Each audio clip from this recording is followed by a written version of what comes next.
Imagine por um momento uma mulher chamada Rebeca. Ela cresceu em uma pequena cidade do interior, em uma família cristã muito devota.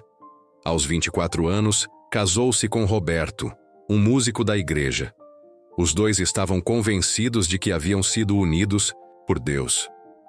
Mas os anos passaram, e a convivência revelou dificuldades inesperadas.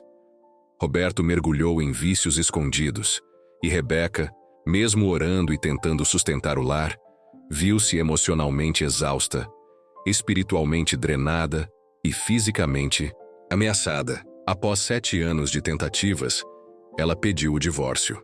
Agora, 5 anos depois, ela se vê apaixonada novamente por um homem chamado Miguel, um viúvo, pai de uma adolescente, com uma vida cristã firme e sensível. Mas uma pergunta ecoa em sua alma: será que posso me casar de novo? Ou estarei pecando contra Deus? Essa dúvida não é rara. Aliás, ela paira sobre a mente de milhares de cristãos sinceros que, mesmo buscando a verdade, são confrontados com o peso da condenação, opiniões divergentes e o medo de estarem desobedecendo a palavra. Este vídeo não é sobre julgar. Também não é sobre simplificar um tema tão sério. É sobre trazer à luz o que muitos evitam, mas que grita no coração de quem viveu o trauma do divórcio e agora sonha com uma nova chance. Vamos juntos entender, com base na Bíblia e na compaixão de Cristo, o que Deus realmente pensa sobre um segundo casamento. E desde já, deixo claro, a resposta não está em opiniões humanas, tradições religiosas ou interpretações rasas. Está nas Escrituras e no coração de um pai que é justo, mas também cheio de misericórdia. Para entender esse tema, é essencial voltarmos ao início. Não apenas ao início do Novo Testamento, mas ao Gênesis. Quando Deus criou Adão e Eva, Ele instituiu o casamento como uma aliança eterna entre um homem e uma mulher. O propósito era claro: comunhão, parceria, amor, multiplicação. Mas desde Gênesis 3, com a queda do homem, tudo foi distorcido. O egoísmo entrou, a dor invadiu os relacionamentos, e com o tempo, o divórcio passou a existir. Em Deuteronômio 24, vemos Moisés dando orientações sobre como o povo de Israel deveria lidar com casos de separação. Isso não significava que Deus aprovava o divórcio, mas ele estava lidando com a dureza do coração humano.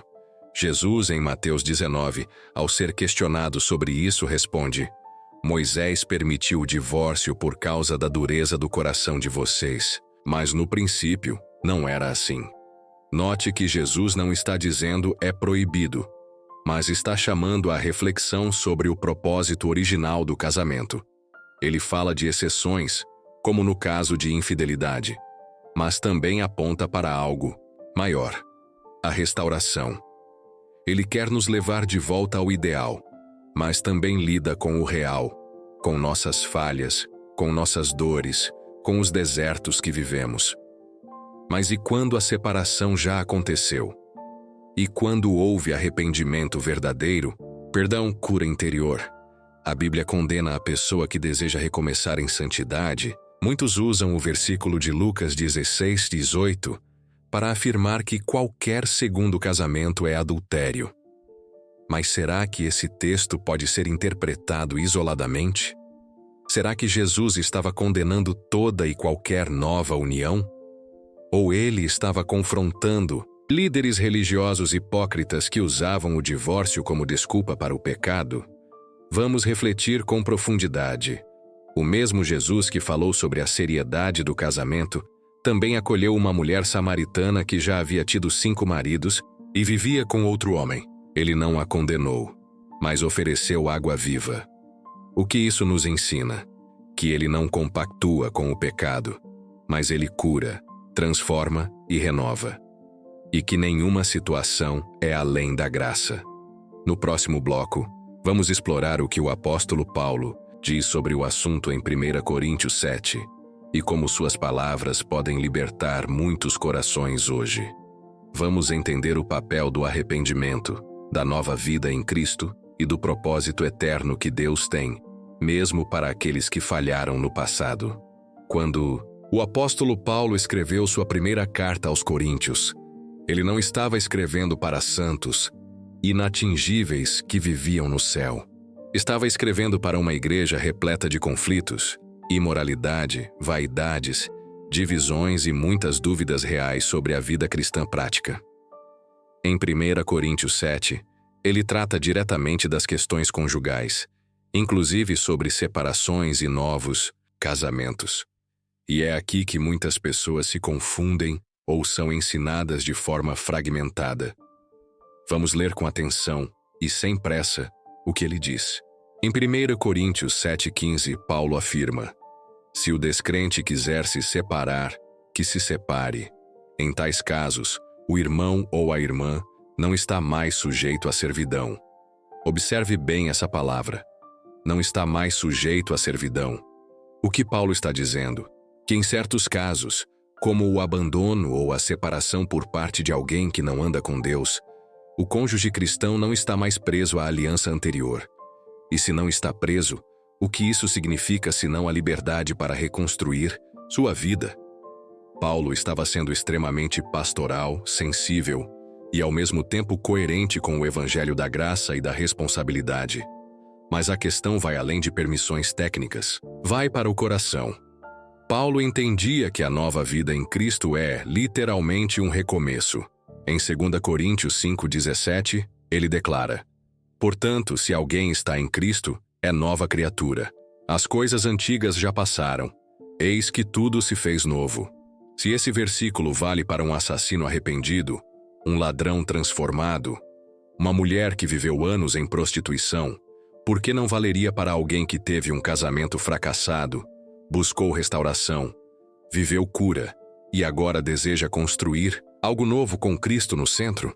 Vamos pensar juntos. Se o Evangelho fosse apenas um código frio de regras, não precisaríamos da cruz. Bastaria seguir o manual como um robô espiritual.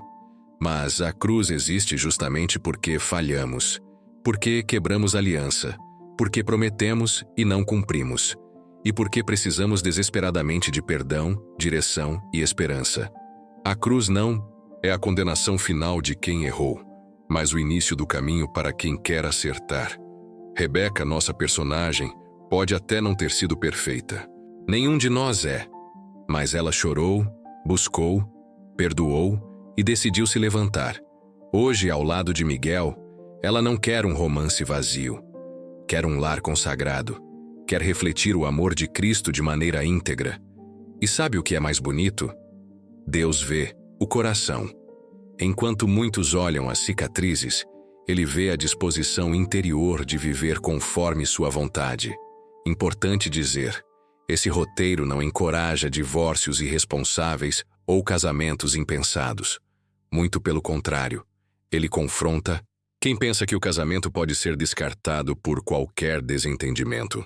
Mas ele também estende a mão a quem já tropeçou, a quem sofreu, a quem foi traído ou abandonado. E agora, com reverência, busca recomeçar. Há muitas igrejas, hoje, que tratam pessoas como Rebeca como piores que incrédulos. Algumas até proíbem a participação em ministérios. Outras impõem anos de silêncio e vergonha. Mas será que isso reflete o coração de Jesus? Ele disse: vinde a mim todos os que estão cansados e sobrecarregados, e eu vos aliviarei. Não há condição nessa frase. Não há exceção. O convite é para todos. Para o casal que está tentando recomeçar. Para o jovem que pensa em casar de novo. Para a mulher que já sofreu demais e agora tem medo de amar de novo. No próximo bloco, vamos ver como lidar com o julgamento dos outros e como a opinião das pessoas, por mais religiosa que pareça, não deve se sobrepor à voz do Espírito Santo. Você não pode viver preso ao olhar humano quando já foi alcançado pela graça divina. É hora de discernir o que é juízo dos homens e o que é direção do céu. Mas antes de avançarmos, posso te pedir um favor sincero? Se esse vídeo já tocou seu coração de alguma forma até aqui, se alguma frase te fez pensar, refletir ou até se emocionar, Então inscreva-se no canal agora mesmo. Não é só para acompanhar os próximos vídeos, é para fazer parte de uma comunidade que deseja ir mais fundo na fé e viver com verdade. E aproveita. Me responde aqui nos comentários com sinceridade. Você já viveu um recomeço? Já enfrentou julgamentos por tentar ser feliz novamente? Conta com coragem. Eu leio todos os comentários e muitos deles me inspiram para os próximos roteiros. Compartilhar sua história pode curar outras pessoas também. Vamos conversar? Há um peso invisível que muitas pessoas carregam quando decidem reconstruir a vida. O julgamento dos outros. E muitas vezes esse julgamento não vem do mundo, mas de dentro da própria comunidade cristã. Quando Rebeca decidiu dizer sim novamente ao amor, quando decidiu estender a mão para o novo que Deus lhe apresentava, não foram os de fora que a criticaram. Foram os de dentro, gente da sua célula, irmãs que oravam com ela, homens que pregavam sobre o perdão, mas se recusavam a olhar para ela sem um ar de condenação. É curioso e profundamente triste como alguns cristãos se tornam guardiões de uma moral que nem Jesus exigiu. Vemos pessoas que pregam sobre graça aos domingos, mas na segunda-feira já apontam o dedo para o irmão que tentou recomeçar. Como se elas próprias nunca tivessem caído. Como se suas feridas estivessem escondidas sob camadas de santidade ensaiada. E enquanto Jesus silencia o acusador no templo, dizendo: "Aquele que não tem pecado, atire a primeira pedra." Muitos hoje estão com as mãos cheias de pedras invisíveis, prontas para ferir em nome de uma doutrina que desconhece o amor. Mas aqui está algo fundamental. Quando os homens te acusam, o silêncio de Deus pode ser a sua defesa. Repare nisso. Há momentos na Bíblia em que Deus não diz nada, mas seu silêncio é carregado de graça. Quando o filho pródigo volta para casa, o pai não faz perguntas, não exige justificativas. Apenas corre, abraça, coloca um anel no dedo, uma túnica sobre os ombros e mata o novilho gordo. O mais velho julga. O pai celebra. O mais velho enumera pecados. O pai valoriza o retorno. De que lado você acha que Deus está? Rebeca ouviu muita coisa. Que ela estava em adultério. Que sua nova união não era legítima diante de Deus. Que ela deveria viver em castidade até a morte. Mas ninguém a procurou para saber o que ela viveu. Ninguém perguntou quantas noites ela orou pelo primeiro casamento. Quantas vezes tentou o perdão? Quantas humilhações ela suportou em silêncio? Para os críticos, só importava o final da história. Mas Deus conhece o enredo inteiro. E mais, Ele conhece o coração onde os homens não podem entrar. A verdade é que toda decisão espiritual, especialmente aquelas que envolvem recomeço, precisam ser guiadas pelo Espírito e não pelo medo da opinião pública. Sim, há princípios. Sim, há limites. Mas também há contextos que só Deus compreende completamente. Quando Paulo escreve a Timóteo e diz: "Faça todo esforço para se apresentar a Deus aprovado", ele está apontando para o lugar certo. Não busque a aprovação da multidão, busque a aprovação de Deus. Agora escute bem. Essa aprovação não é um sentimento. Ela é fruto de oração, de discernimento, de submissão à palavra, de paz interior que excede todo entendimento. Rebeca e Miguel passaram por isso. Eles não decidiram se unir porque estavam carentes. Decidiram porque oraram, jejuaram, buscaram conselhos maduros e encontraram paz. Essa paz, que não se explica com lógica humana, é o selo que o Espírito Santo dá quando ele diz: "Vai em frente, estou com vocês." E você? Já viveu esse tipo de julgamento? Já sentiu que, mesmo fazendo tudo certo diante de Deus, ainda era alvo de críticas, olhares e cochichos? Se sim, saiba que você não está só. Muitos dos grandes homens e mulheres de Deus enfrentaram isso. Moisés foi questionado até por sua irmã. Davi foi rejeitado pelo pai. Maria foi apontada como adúltera quando engravidou. E Jesus, bem, até ele foi acusado de agir em nome de Belzebu. Se até o Filho de Deus foi mal interpretado, por que você não seria? A diferença está em quem valida sua caminhada. Não são os fariseus da sua cidade, nem os religiosos da sua família. É o Pai. O mesmo Pai que vê em secreto, que conhece seus joelhos dobrados, que enxerga o esforço que ninguém vê, que valoriza sua fidelidade mesmo nos dias de dor. Nos próximos blocos, vamos entrar em situações reais de casais que foram restaurados, de pessoas que viveram a dor da separação e descobriram que o plano de Deus continua mesmo quando o caminho não saiu como o esperado. Mas antes disso, respire fundo. Ore comigo em pensamento. Senhor, eu não quero viver de aparência, nem me esconder em culpa. Quero ouvir a tua voz, acima de todas as outras. Quero seguir teus passos, mesmo quando a multidão grita o contrário. Me dá discernimento, coragem e paz. Em nome de Jesus. Amém. É comum ouvirmos que o casamento é um projeto divino, e realmente é. Mas o que poucos falam é que pessoas, embora criadas por Deus, têm livre-arbítrio. E o livre-arbítrio pode ferir, pode destruir, pode abandonar. Às vezes, o plano original de Deus é sabotado pelas escolhas humanas.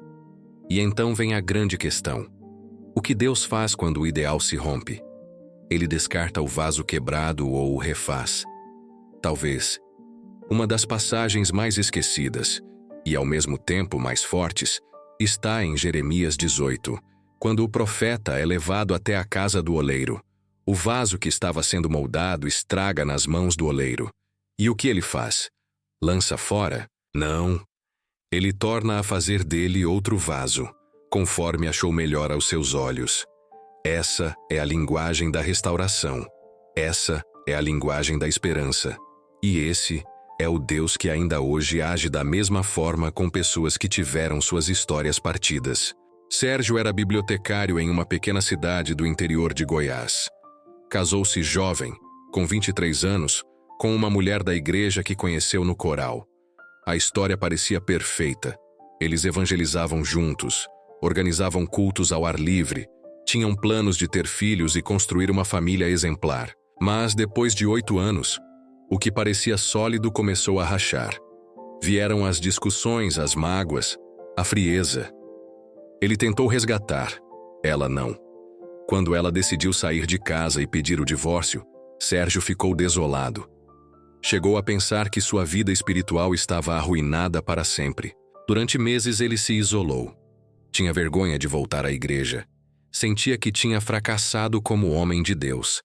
Até que um dia, ao reler o trecho do oleiro, algo mudou dentro dele. Deus não havia desistido. O plano original tinha sido rompido, mas o oleiro ainda tinha barro nas mãos. E onde há barro, há possibilidade.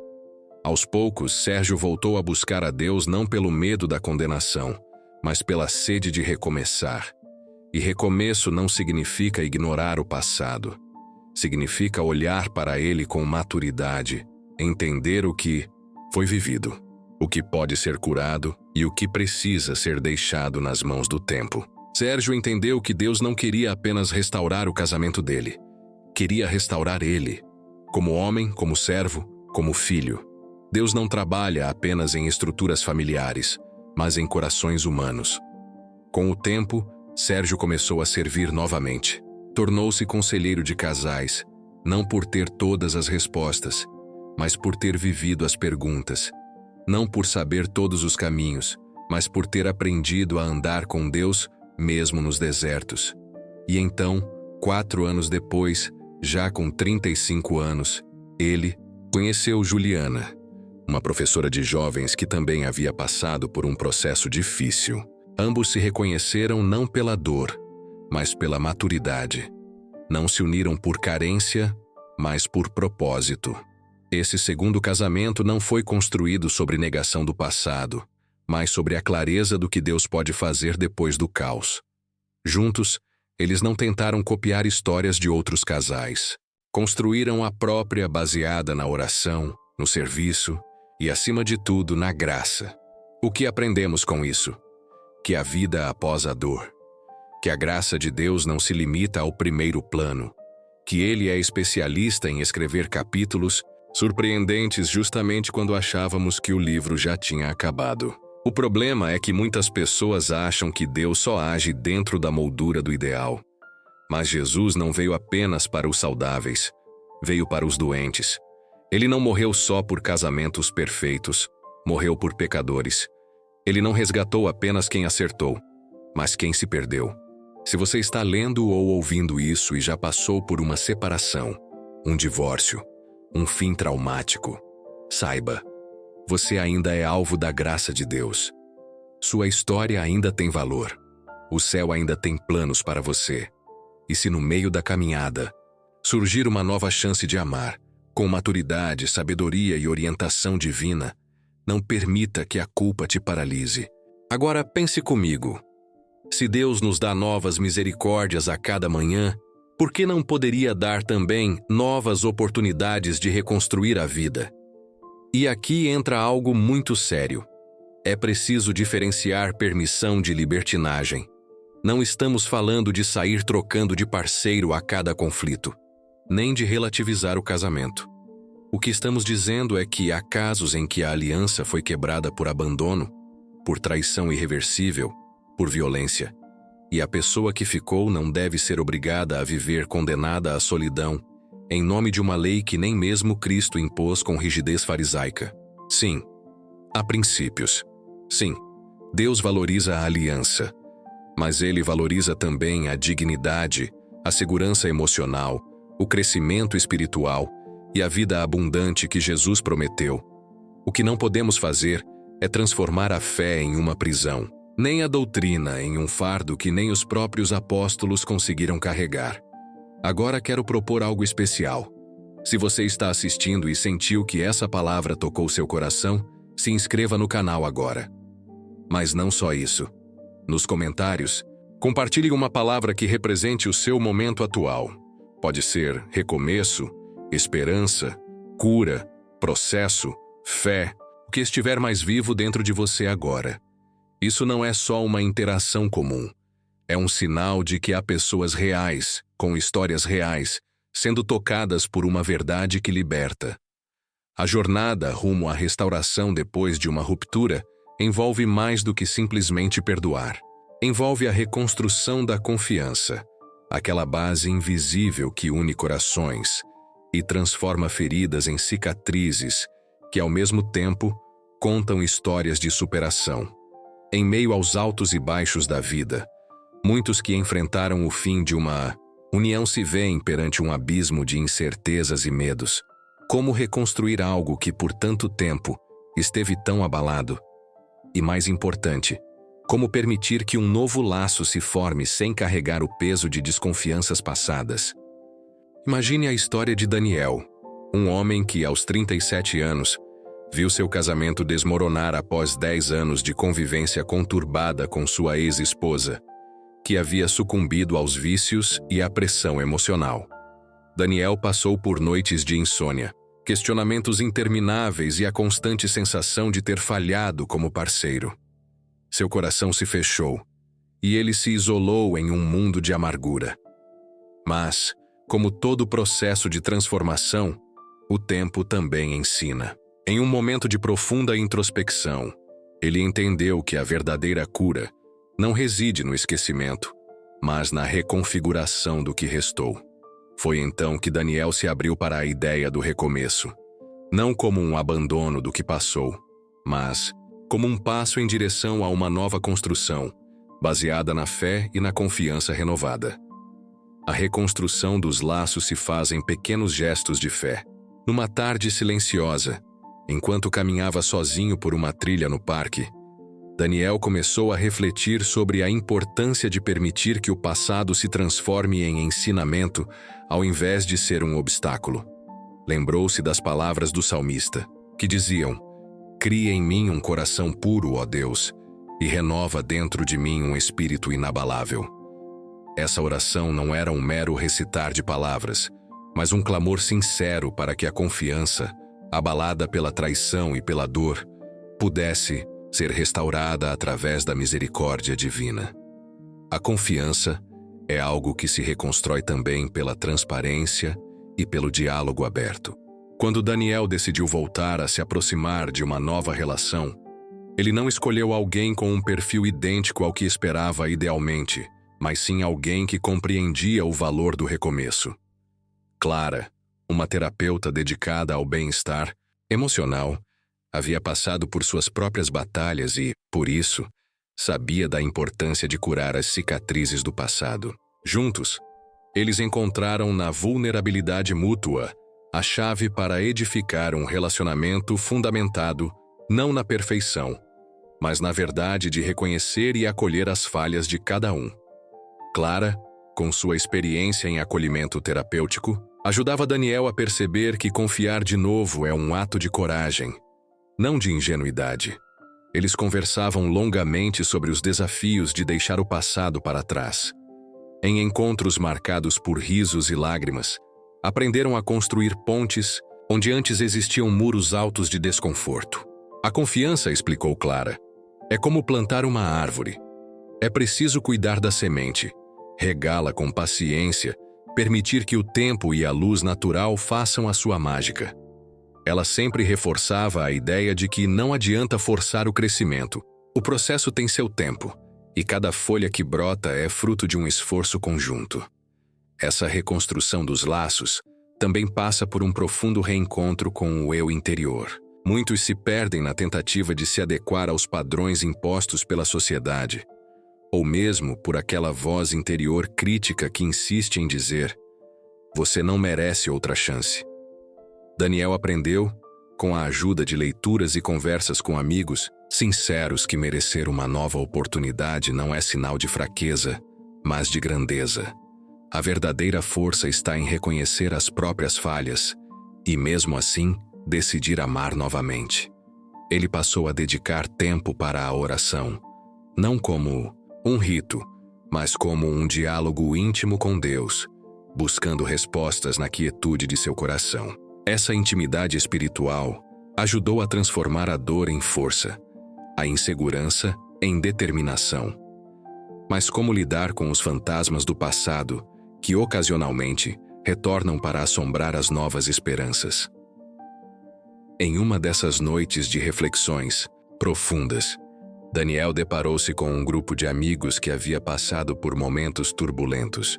Lá, ele pôde ver que cada um tinha sua própria história de superação, mas que o denominador comum era a fé. Juntos, começaram a compartilhar experiências, e essas trocas se transformaram em verdadeiras lições. Histórias de quedas e de levantadas, onde a confiança se reconstruiu como uma ponte entre o que foi perdido e o que se pode conquistar. A cura da confiança, portanto, não é linear, mas um caminho feito de altos e baixos, de momentos de dúvida e de instantes de revelação. Daniel e Clara aprenderam que cada desafio enfrentado era uma oportunidade de reafirmar o compromisso com o recomeço. A renovação dos laços, que muitos julgavam impossível, mostrou-se como um testemunho vivo de que Deus opera milagres na vida daqueles que se dispõem a perdoar, a buscar, a recomeçar com humildade e gratidão. Este processo de reconstrução exige, sobretudo, a entrega total às mãos de Deus. Quando nos despimos de todas as máscaras, quando decidimos confiar, sem reservas, encontramos na espiritualidade um aliado poderoso. Deus, que nunca abandona o seu povo, nos dá a certeza de que a nossa dor não é em vão, e que cada lágrima que derramamos pode, um dia, se transformar em sorrisos de vitória. Aquele que já quebrou um vaso pode, com o seu toque divino, transformá-lo em uma obra de arte única e perfeita aos olhos do Criador. Em meio a essa caminhada de restauração, é fundamental que cada pessoa se permita a ser vulnerável, a reconhecer as próprias limitações e a aceitar que, às vezes, pedir ajuda é o maior sinal de coragem. A empatia, o diálogo e a transparência são as pedras que pavimentam o caminho para uma nova união. A confiança não se constrói da noite para o dia, mas é erguida tijolo por tijolo, dia após dia. E assim como Daniel e Clara, Todos nós podemos dar a volta por cima se estivermos dispostos a olhar para dentro e a permitir que o amor e a fé renovem nossas vidas. Lembre-se de que cada desafio é uma oportunidade de renovar a confiança e de reescrever a própria história. Se você já viveu momentos de reconstrução, compartilhe nos comentários uma pequena vitória que te fez acreditar novamente. Sua história pode ser a luz para quem ainda busca uma nova chance. Aqueles que enfrentam a realidade de um novo casamento após uma separação muitas vezes não lutam apenas com suas próprias emoções, mas também com os olhares dos outros. O julgamento alheio é uma das formas mais silenciosas e cruéis de ferida. Dentro de muitas comunidades cristãs, infelizmente, a misericórdia que tanto pregam nem sempre é praticada. Julgar se tornou hábito e a compaixão, raridade. Mas a pergunta que surge diante de tudo isso é simples e profunda.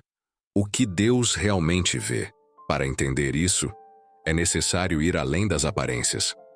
A história de Juliana, por exemplo, nos mostra como o julgamento humano pode pesar mais que a própria dor do fim de um relacionamento.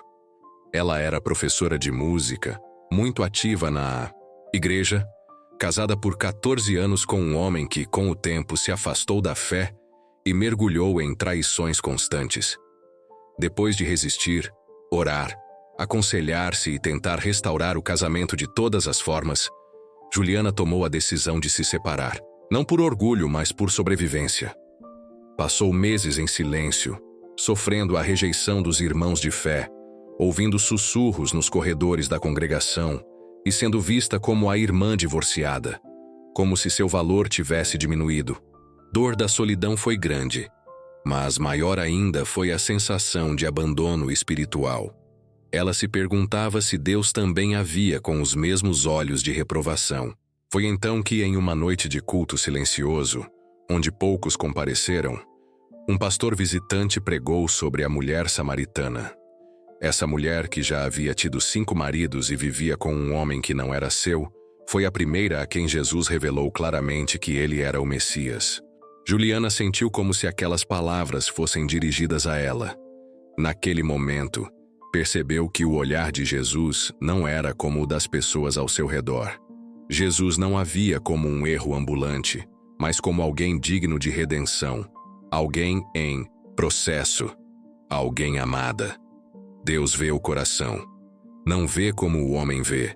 Não se apega ao que parece certo aos olhos da multidão. Ele olha a intenção, a verdade por trás de cada atitude. A Bíblia está repleta de personagens que recomeçaram, mesmo após falhas graves, e foram profundamente usados por Deus. Davi, que amou uma mulher casada e mandou matar seu marido.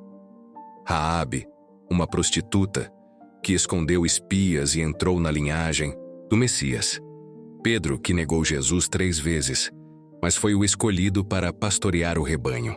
Deus não é movido por aparências, mas por arrependimento, sinceridade e propósito. Juliana, após um tempo de cura, conheceu Marcelo, um engenheiro agrônomo que também tinha passado por uma relação marcada por abandono. Ambos vieram de histórias de dor, mas encontraram um no outro a possibilidade de um amor centrado em Deus, paciente, que respeita os tempos e valoriza os recomeços. Decidiram viver esse amor de maneira discreta, buscando sabedoria, aconselhamento espiritual e colocando cada passo diante de Deus. O julgamento de alguns ainda persistia, mas a certeza de que estavam caminhando na luz da verdade dava forças. Existe uma tendência perigosa em algumas igrejas de colocar fardos sobre os ombros das pessoas que nem o próprio Deus exigiu. A graça de Deus não é libertinagem, mas também não é prisão, é ponte, é oportunidade, é renascimento. E quando ela é compreendida em sua essência, ela transforma sem impor. A verdadeira graça gera arrependimento, gera transformação.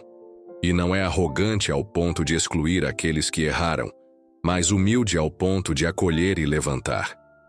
Juliana e Marcelo juntos começaram a servir em um ministério de apoio a Casais em crise não como especialistas, mas como testemunhas vivas de que é possível recomeçar com dignidade e fé. Eles não escondiam suas dores passadas, mas usavam cada ferida cicatrizada como um testemunho do que Deus pode fazer. Pessoas começaram a procurá-los em silêncio, envergonhadas, e encontraram neles acolhimento e não juízo. A comunidade, antes fria, começou a mudar pouco a pouco. E tudo porque alguém decidiu olhar com os olhos de Cristo e não com os olhos da religião institucionalizada. É necessário refletir. Quantas pessoas se afastaram da fé, não por causa do pecado, mas por causa da frieza dos que deveriam ser instrumentos de graça? Quantos casamentos poderiam ser restaurados e quantos corações poderiam recomeçar em paz? Se não fossem tão severamente esmagados pelo peso das críticas, Deus nos chama para sermos construtores de pontes, não guardiões de muros. O julgamento, quando parte de corações feridos ou arrogantes, destrói mais do que qualquer queda moral. Mas a graça, quando estendida com verdade, cura até as dores mais profundas. Este bloco nos lembra de algo fundamental. O coração de Deus é maior que qualquer estrutura humana. Ele não está interessado em aparências ou títulos, mas em corações dispostos, sinceros, quebrantados. E quando alguém decide recomeçar com honestidade, Deus não só permite, como abençoa. A nova união de Juliana e Marcelo não era uma afronta ao céu, mas uma celebração da misericórdia divina. E você, já viveu algo parecido? Ou já presenciou alguém sendo julgado injustamente por tentar recomeçar? Compartilhe sua percepção sincera nos comentários. Como você acredita que a igreja pode ser mais parecida com Cristo nesses momentos tão sensíveis? Sua resposta pode abrir os olhos de muitos que ainda não entenderam que a graça é para todos. Há um tipo de dor que não é gritante, mas surda. Ela mora no silêncio. Não na ausência de barulho, mas na ausência de respostas. Muitas pessoas, ao passarem por um divórcio ou ao pensarem em um novo casamento, enfrentam esse silêncio de Deus com temor. O que fazer quando você ora, jejua, busca conselhos e mesmo assim não ouve nada? Será que esse silêncio é reprovação? Será que é castigo? Essa angústia é mais comum do que se imagina. E é exatamente nesse ponto que precisamos ajustar nossos ouvidos espirituais. O silêncio de Deus nem sempre significa não. Muitas vezes é um convite à maturidade. Deus está nos moldando, nos ensinando a confiar, mesmo sem garantias claras. Ele está trabalhando em áreas que não vemos, organizando circunstâncias, preparando pessoas, nos lapidando internamente para que saibamos lidar com o que pedimos. Elias, o profeta poderoso, enfrentou esse silêncio. Depois de grandes sinais sobrenaturais, enfrentou uma crise tão profunda que desejou morrer. E quando Deus foi encontrá-lo, não veio no vento, nem no terremoto, nem no fogo, mas numa brisa suave, num sussurro. Deus fala onde menos esperamos. E às vezes, Ele só fala quando finalmente silenciamos o ruído das vozes humanas ao nosso redor. Lucas, um ex-militar, viveu isso. Ele foi casado por 13 anos, mas o relacionamento terminou após a esposa assumir um vício que destruiu emocionalmente os dois. Mesmo após muitas tentativas de ajudá-la, ela optou por um caminho de autodestruição e abandono. Lucas ficou com o filho pequeno e uma fé abalada. Durante 2 anos, não quis ouvir mais nada sobre casamento.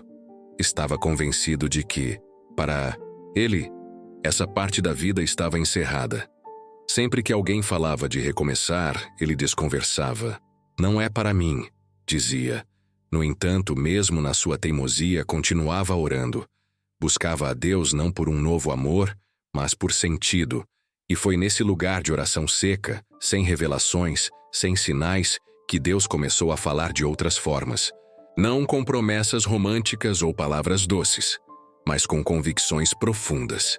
Começou a enxergar seu valor como homem, como pai, como servo. Começou a entender que sua identidade não era definida por seu estado civil, mas por quem ele era em Cristo. Um dia, enquanto brincava com o filho em um parque, conheceu uma mulher chamada Natália, uma educadora infantil que tinha passado por um noivado traumático. Ela não se encantou pela farda antiga de Lucas, nem pelo seu histórico de batalhas. Ela se interessou por sua forma calma de cuidar do filho, pela sua maneira de olhar o mundo. Os dois começaram a conversar, sem pretensões, sem pressa. O amor foi crescendo devagar, e os dois passaram a orar juntos, a se aconselhar com líderes espirituais e a buscar em Deus não uma permissão, mas uma confirmação. Quando decidiram casar, Lucas ainda não tinha uma voz do céu com trombetas e raios, mas tinha paz. Paz que excede o entendimento. Paz que não grita, mas sussurra segurança.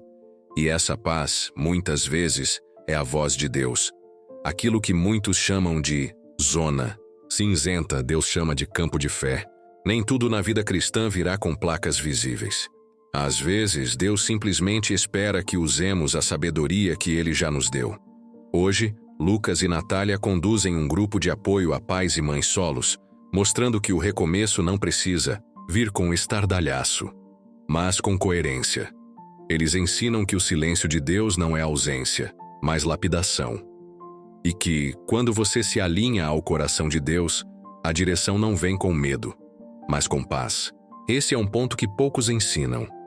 Nem todo processo espiritual é marcado por emoções intensas.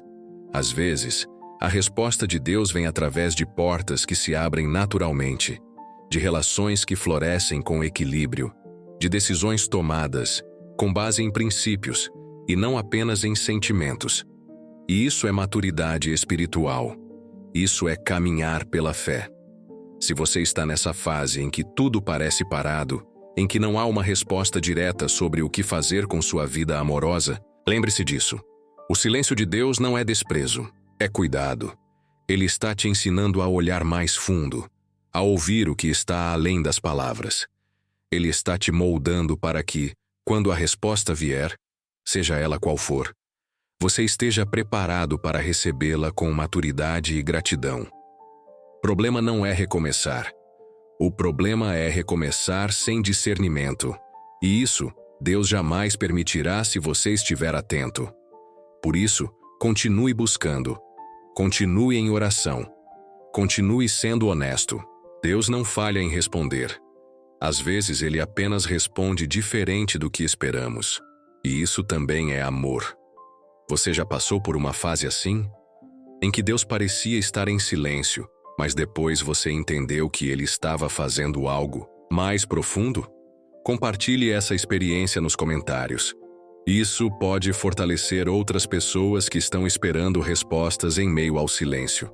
Talvez o maior erro que muitos cometem ao pensar em se casar novamente é enxergar esse passo apenas como uma permissão. Será que posso? E não como uma questão de propósito. Para quê? O coração de Deus não é regulador de regras frias. Ele é Pai.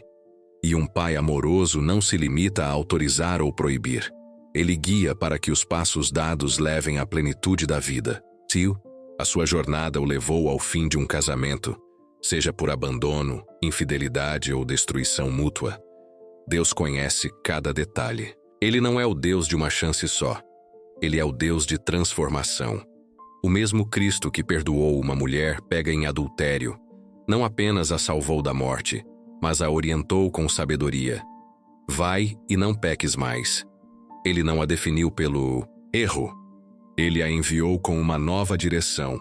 É isso que talvez você esteja precisando ouvir hoje. Que não é o fim da linha. Que você não é um rascunho rasurado que não serve mais. Que sua história não será medida pelos capítulos escuros, mas pelo desfecho de luz que Deus ainda pode escrever com você. O casamento pode ter falhado, mas a graça não falhou. O amor de Deus não tirou férias da sua vida. Ele continua, presente e fiel, e interessado no seu amanhã. Juliana, que vimos no começo da nossa história, hoje é conselheira cristã de mulheres divorciadas. Com sua voz firme e doce, ela orienta outras a não caírem nos mesmos buracos que ela enfrentou. Ao lado de Samuel, Ela aprendeu que amar de novo exige mais que coragem, exige cura. E que a cura não acontece de uma vez. Ela é construída no cotidiano, na oração que você faz chorando, na conversa sincera com um mentor, no pedido de perdão aos filhos, no aceitar que Deus ainda escreve em linhas tortas. Samuel e Juliana não idealizam o casamento como um conto de fadas evangélico. Eles sabem o que é pagar o preço por amar alguém quebrado. Mas também sabem que, quando duas pessoas decidem reconstruir com Deus no centro, o impossível se torna lar. Um lar real, com lutas, mas com propósito. E o que dizer de Lucas e Natália? Eles hoje acolhem pais e mães que foram descartados por comunidades que os julgaram sem ouvir. Eles oferecem escuta, oração e direção. Não com fórmulas prontas, mas com empatia. Eles sabem que a pergunta "posso me casar de novo?" é menos sobre legalidade e mais sobre restauração.